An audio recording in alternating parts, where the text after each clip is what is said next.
आपका हमारे चैनल संगीत कला में स्वागत है। आज हम आपको बृहस्पतिवार की कथा सुनाते हैं। कृपया ध्यान पूर्वक सुने।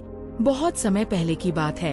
एक नगर में एक धनी व्यापारी अपनी पत्नी और परिवार के साथ रहता था। उनके घर में धन धान्य की कोई कमी नहीं थी, लेकिन व्यापारी की पत्नी बहुत घमंडी और लालची स्वभाव की थी। वह कभी दान पुण्य नहीं करती थी, न ही भगवान की पूजा में उसका मन लगता था। एक दिन भगवान बृहस्पति देव साधु का रूप धारण करके उसके द्वार पर आए और बोले, माता, कुछ दान दीजिए। व्यापारी की पत्नी ने तिरस्कार से कहा, मेरे पास देने के लिए कुछ नहीं है, जाओ यहाँ से। साधु मुस्कुराए और बोले, यदि तुम चाहो तो मैं तुम्हें ऐसा उपाय बताऊं जिससे तुम्हारे घर का सारा धन समाप्त हो जाए। स्त्री ने आश्चर्य से पूछा, ऐसा उपाय क्यों? साधु बोले, क्योंकि जब घर में बहुत अधिक धन होता है तो मनुष्य अहंकारी बन जाता है। स्त्री ने क्रोध में कहा, ठीक है, बताओ। साधु ने कहा, हर गुरुवार को घर लीपना पोतना, बाल धोना, कपड़े धोना, पुरुषों की दाढ़ी बनवाना और पीले वस्त्रों का त्याग करना। स्त्री ने वैसा ही करना शुरू कर दिया। कुछ ही समय में उनके घर की समृद्धि नष्ट होने लगी।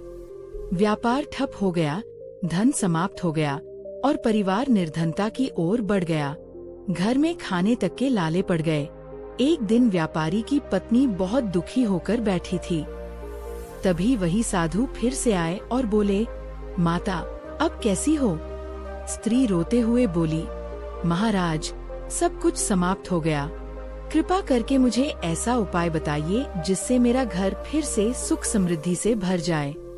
साधु बोले, हर गुरुवार को प्रातः स्नान कर पीले वस्त्र धारण करो, केले के वृक्ष की पूजा करो, बृहस्पति देव का व्रत रखो, चना दाल, गुड़ और पीली वस्तुएं दान करो, कथा सुनो और भगवान का स्मरण करो।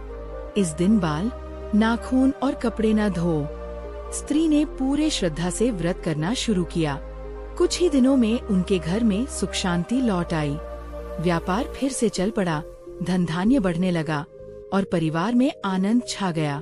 तब स्त्री को समझ आया कि घमंड और लालच मनुष्य को पतन की ओर ले जाते हैं, जबकि श्रद्धा, दान और भक्ति जीवन में सुख समृद्धि लाते हैं।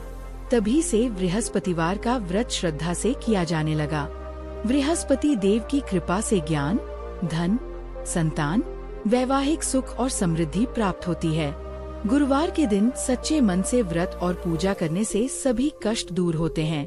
बृहस्पति देव की जय।